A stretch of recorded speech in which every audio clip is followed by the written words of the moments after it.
Hi Kenra Besties, it's your girly Lo. We're working on a brunette today. Look at how beautiful this smoky dimensional color came out.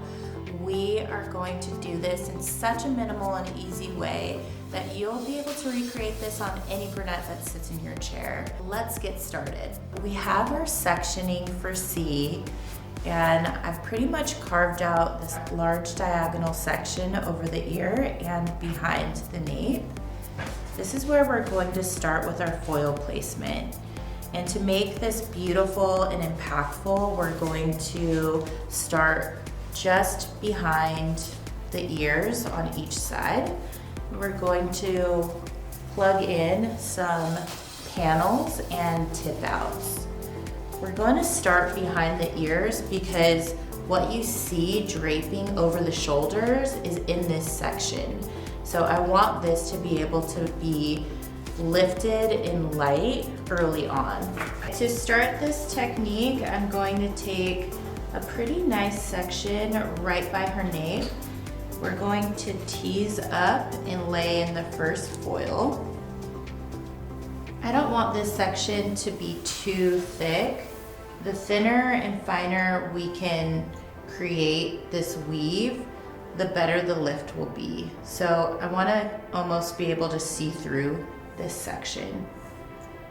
And we're going to saturate with Glue Powder Lightener and 30 volume. So I'm just going to anchor this right on her shoulder just to help me lay the product on. And this is where saturation is going to be really key. We want to make sure that the section is fully coated. We're using the Glue Powder Lightener plus 30 volume. And because we're using 30 volume on permanent color, I'm gonna have to watch to see how it reacts. So why am I using 30 volume?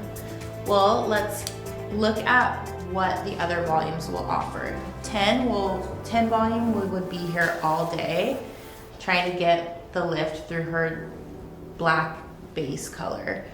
20, it would be a very slow lift, but it would eventually get there within a few hours. 30 is what we're using because it's controlled, and I'm not using 40 because 40 has the tendency to plateau and linger in those warm tones. So after the teased section, I'm going to plant a panel right over just to give it a little bit of extra boldness, and then we'll close out this section with another lower tip out. Whenever I'm lifting through super dark hair, I want to make sure that my consultation is dialed in. So before starting, we were discussing C's hair history and the last several services that she had done, and also set her expectations for how the process could look, being that we're lifting through so many levels of lift today. Every level of lift will take time to get that really nice, even and cool lift without damaging the hair.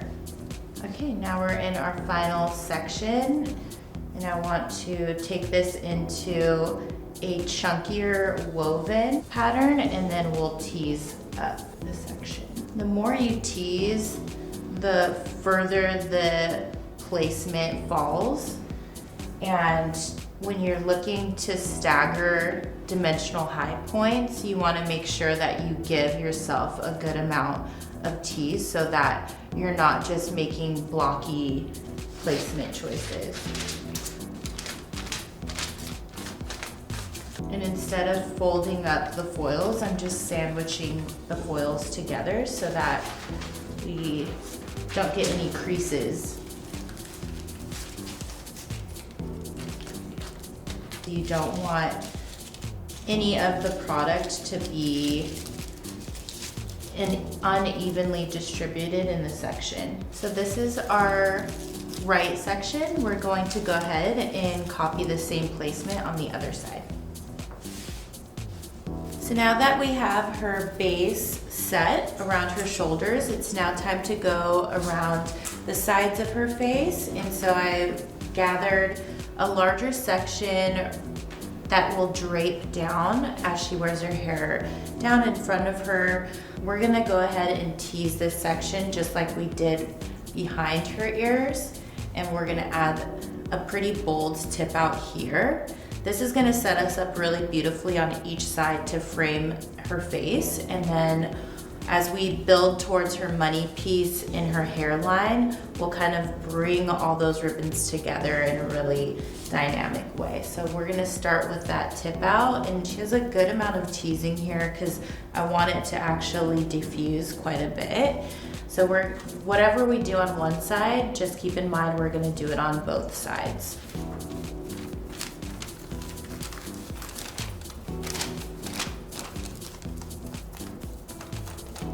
Okay, so now that we have both of these bold tip outs, I'm gonna go and create another heavier woven tip out.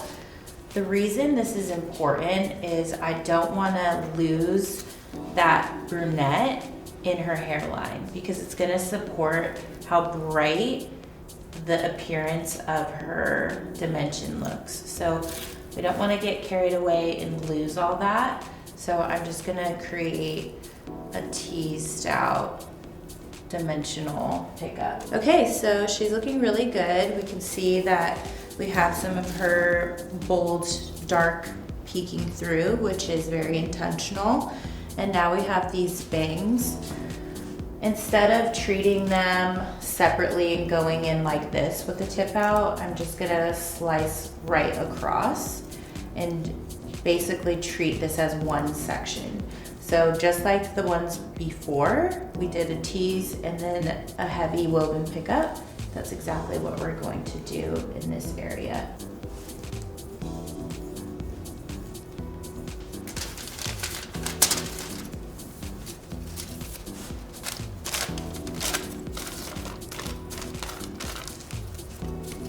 When you have clients that flip their hair around a lot, this technique is really nice because it's off the hairline and it just is about where the boldness lays. It's more about looking at where the natural fall is and then building color there. So when clients flip their hair or have a darker base color, I really like to work off of a teasy tip out pattern.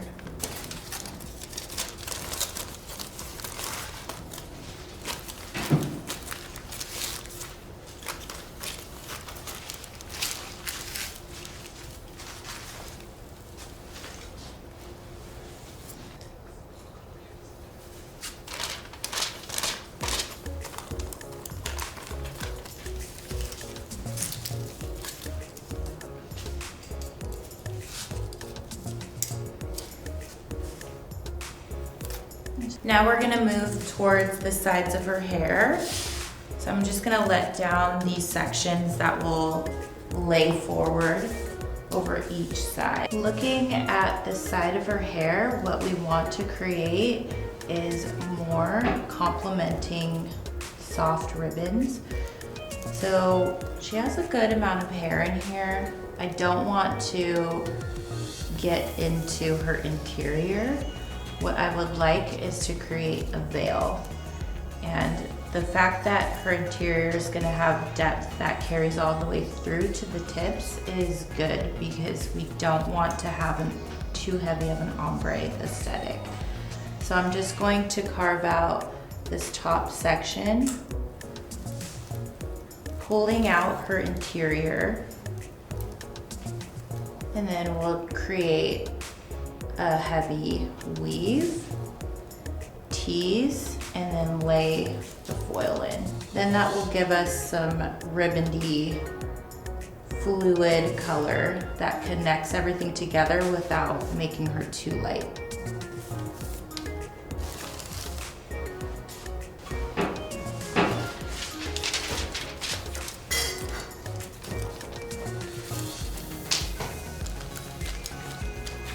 Now we're gonna look at the other side of her hair And we're going to create more of those similar sections, leaving out the interior. So now we're working on the back. What my main priority would be is to create those really beautiful pops through, and maybe just to break up the inside slightly.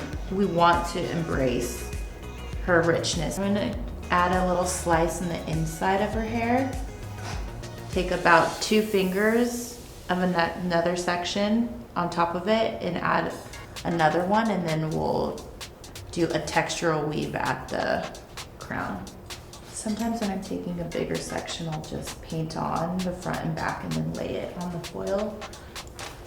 And again, we just want to really saturate so well.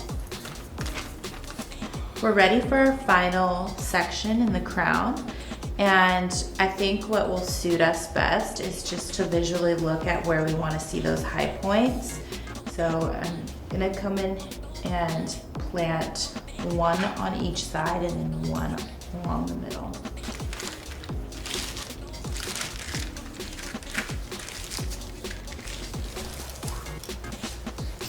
Okay, here is the back. We kind of summarized it in like, what, 5 foils? And this is just gonna help us break up the color as a whole with some bold pieces. So I'm super excited to watch these lift and to take you through the tone. All right, what we're looking at right now is her toner actively canceling out any cool or warm pockets in her lift, and it looks so gorgeous. So we have a couple things going on. We did a little root melt with 5 NUA and 8 in all over. She had a little hollowness around her bangs, so we dropped in a little overlay filler tone of 9GB, which is a gold beige, to help us fill in so we get a really nice overall rich, smoky tone. We're looking at a couple more minutes before we rinse this out. I always like to keep a close eye on my toners. I never walk away from them because everyone takes the hair and the tone differently. And so I always kind of keep my eye on the tone while it's processing. Here we are with the final result, and isn't she so perfect? And there's just enough of it to really make a pop without overcoming her aesthetic and being too blonde for her. It's just such a good fall dimensional tone and something that she'll be able to enjoy without it getting too light or brassy. If you love this technique, follow the Kenner Professional YouTube page right now so you can bring this inspo right into your business in your salon. You can follow me on Instagram at @low_Wheeler Davis. Okay, bye.